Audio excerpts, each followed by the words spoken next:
आज की वीडियो में हम लग्जमबर्ग के टूरिस्ट वीज़ा में रिफ्यूज़ल्स के कारण देखेंगे कि किन किन कारणों के करके आपकी रिफ्यूज़ल आ सकती है।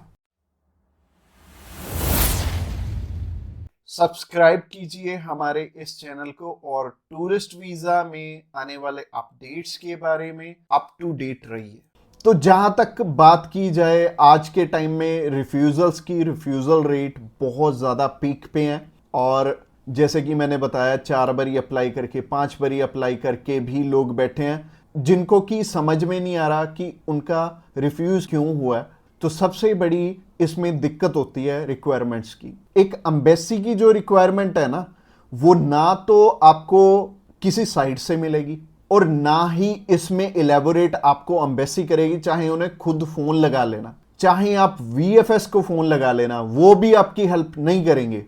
और तीसरी चीज आती है यहाँ पे कंसल्टेंट्स। बहुत सारे कंसल्टेंट्स हैं, बहुत कुछ जानते होते हैं, वो आपको इसलिए नहीं बताते क्योंकि उस काम को करने में हो सकता है 2 मंथ या 3 मंथ या फिर 6 मंथ का टाइम जाए। तो मेनली बात यही है कि जब भी हमने टूरिस्ट वीज़ा अप्लाई करना है, हम ध्यान से देख लें कि हमारी रिक्वायरमेंट पूरी हो रही है और किसी अच्छे कंसल्टेंट के थ्रू ही अप्लाई करना। मैं तो एक चीज बोलता हूं कि बड़े नाम के पीछे तो कभी मत जाना। देखो अभी कोई बड़ा नाम है तो उन्हें कोई फर्क नहीं पड़ता कि आपका वीजा आए चाहे आपका रिफ्यूज हो। बट हाँ, जैसे हमारे जैसी कंपनीज हैं जो कि अप्लाई करने का भी खर्चा बहुत कम लेते हैं और इसके बाद भी आपको पूरी पूरी सपोर्ट करते हैं हर एक फील्ड में, हर एक चीज में आपकी डॉक्यूमेंटेशन बहुत अच्छे से बनाते हैं। क्योंकि जितने नॉमिनल कोस्टिंग हम लेके चल रहे हैं ना, अगर आपका वीजा आएगा तभी हमारा बेनिफिट है। अगर आपका वीजा आएगा, आप 10 रेफरेंस हमें दोगे तभी हमारा बेनिफिट है, अदरवाइज हमारा कोई बेनिफिट नहीं है। जो पर्सन आपसे ऑलरेडी 25,000 50,000 रुपए एडवांस में ले रहा है, उन्हें आपकी प्रोफाइल से कोई मतलब नहीं है। अच्छा, दूसरी तरह के कंसल्टेंट ये हैं कि जो हायर साइड पे 20-25,000 रुपए आपसे पहले भी लेते हैं और 10 लाख रुपए बाद में भी लेंगे। उन्हें भी आपकी प्रोफाइल से बहुत हद तक कोई मतलब नहीं है क्योंकि उन्होंने आपसे एडवांस ले लिया है और उन्हें यह फर्क नहीं पड़ता कि आपका वीजा आए या ना आए। वो अगर 10 केस अप्लाई करेंगे तो उसमें से एक वीजा तो वैसे ही आ जाता है, तो उनके 10 लाख रुपए तो वैसे ही बन गए। तो उन्होंने आपकी टेंशन क्यों लेनी है? तो सिंपल सी बात है, मैंने आपको अपना मोटिव बता दिया है कि हम रिक्वायरमेंट आपकी अच्छे से क्यों फुलफिल करवाते हैं जब भी आपने टूरिस्ट वीज़ा अप्लाई करना होता है। क्योंकि हमें आपसे बहुत कम पैसे मिलने हैं। अगर आपका वीज़ा नहीं आएगा, आपसे हमें रेफरेंस नहीं मिलेंगे, तो हमारा फ़ायदा ही नहीं है इस काम में आने का। इसके अलावा पहला रीज़न तो हो गया जो कि रिक्वायरमेंट के ऊपर है कि रिक्वायरमेंट अपनी बहुत अच्छे से समझ लेना और पूरी कर लेना, तभी वीजा अप्लाई करना। और दूसरा रीजन है कि आपके फाइनेंशियल डॉक्यूमेंट्स बहुत अच्छे से फुलफिल नहीं हुए होते। तो फाइनेंशियल डॉक्यूमेंट्स अगर अच्छे से पूरे नहीं होंगे तो एम्बेसी आपको वीजा आप ही बताइए कैसे देगी। उन्हें एक प्रॉपर प्रोफाइल चाहिए, उन्हें ऐसी प्रोफाइल चाहिए कि स्टेप बाय स्टेप आपके सारे डॉक्यूमेंट्स आपस में मैच कर रहे होने चाहिए। जैसे कि आपका जो ऑक्यूपेशन है, वहां से आपकी कितनी मंथली इनकम आ रही है और क्या वो उसी प्रोफेशन से इनकम आ रही है आपकी, और आपके फाइनेंशियल्स आपस में मैच कर रहे होने चाहिए, तभी आपका वीजा लगेगा।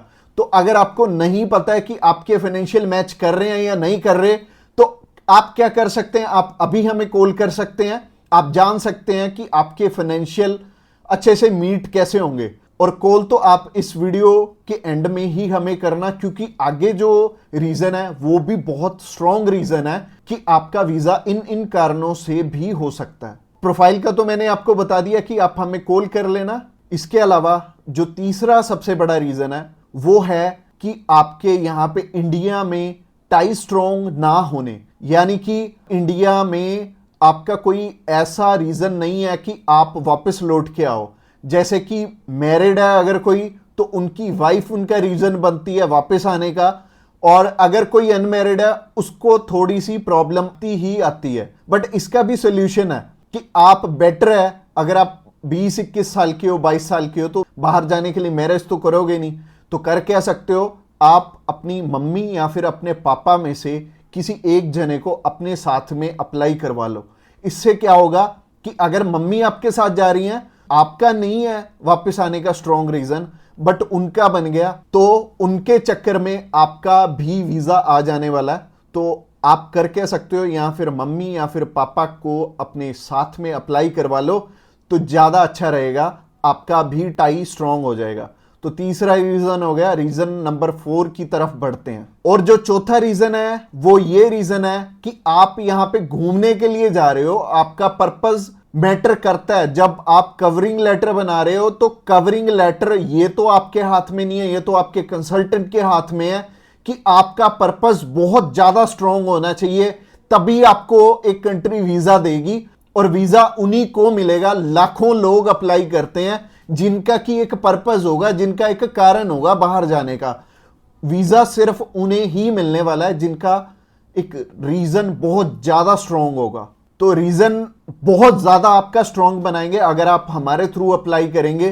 तो ये चौथा कारण था आपका वीजा रिफ्यूज होने का। और ये 4 कारण ही हैं जो सबसे बड़े रिफ्यूजल के आपके चांसेस बनते हैं। जिन कारणों के पीछे ये चारों चीजें अपनी ठीक कर लो, और जैसे मैंने पर्पस में बताया, पर्पस आपका बहुत ज्यादा स्ट्रांग हो जाएगा अगर आप हमारे थ्रू अप्लाई करेंगे।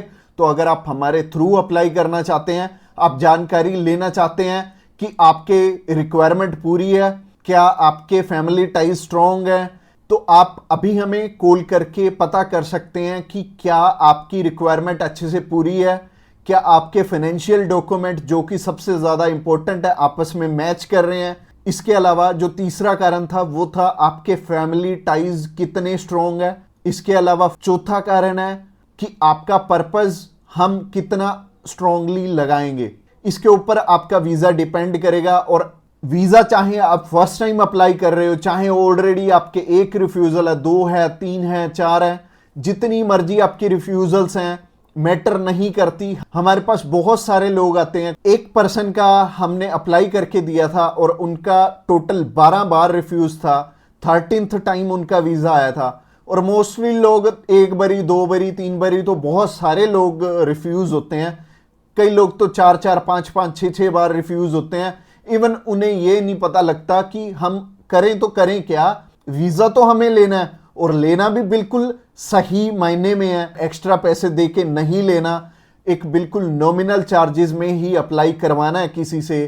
तो उस कारण में वो ट्रैवल हिस्ट्री वाली साइड भी जाते हैं। तो ट्रैवल हिस्ट्री वाली साइड मैं तो बिल्कुल नहीं बोलूंगा कि आपको ट्रैवल हिस्ट्री बनानी चाहिए, क्योंकि इस टाइम एयर टिकट्स ही इतनी महंगी हैं कि अगर आप एक कंट्री में भी ट्रैवल करते हैं तो आपका 70 से 80 हज़ार रुपये लग जाते हैं। इसके अलावा अगर आप 3-4 कंट्रीज में ट्रैवल कर लिए तो आपके 3-4 लाख रुपए खराब हो जाने वाले हैं। और जैसे कि मैंने आपको पर्पस वाली वीडियो में बताया था, 15 से 16 हज़ार रुपये में आप हमारे थ्रू अप्लाई कर लेंगे और आप कम से कम 3 लाख रुपए में अपना 20 बारी अप्लाई कर पाओगे।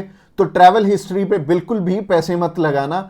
इसके अलावा अगर आप हमें अभी कॉल करना चाहते हो, कॉल कर सकते हो नीचे दिए गए नंबर पे। और इसके अलावा आप हमें व्हाट्सएप पे भी मैसेज कर सकते हो। व्हाट्सएप पे मैसेज करने के लिए डिस्क्रिप्शन बॉक्स में लिंक है, उस लिंक पे क्लिक करते ही आप हमें मैसेज सेंड कर पाएंगे और हम भी आपकी inquiry as soon as possible हम लेने वाले हैं। और हमारी टीम्स ऑफ एक्सपर्ट्स हमेशा रेडी है, और वो सारे टीम मेंबर्स को पर्सनली मैंने ही ट्रेंड किया हुआ है, और आपकी हर एक ज़रूरत को वो समझेंगे और फिर उसी अकॉर्डिंग आपको गाइड करेंगे। और आपको बिल्कुल भी टेंशन नहीं लेनी, जब भी आपने वीज़ा अप्लाई करना है आप हमारे थ्रू ईजिली कर सकते हैं। अगली वीडियो हमारी सी टाइप के वीज़ा के ऊपर रहने वाली है कि सी कैटेगरी में बहुत सारे हमारे पास ऑप्शन होते हैं अलग अलग, जिनके थ्रू की वीज़ा अप्लाई करने में हमारा पर्पस बहुत स्ट्रॉन्ग हो जाता है। तो सी टाइप में जैसे कि बिजनेस वीज़ा हो गया, स्पोर्ट्स वीज़ा हो गया, कल्चर वीज़ा हो गया, मेडिकल वीज़ा हो गया, तो ये सारे वीज़ा के बारे में हम बात करने वाले हैं, जो कि हमारी नेक्स्ट वीडियो रहने वाली है।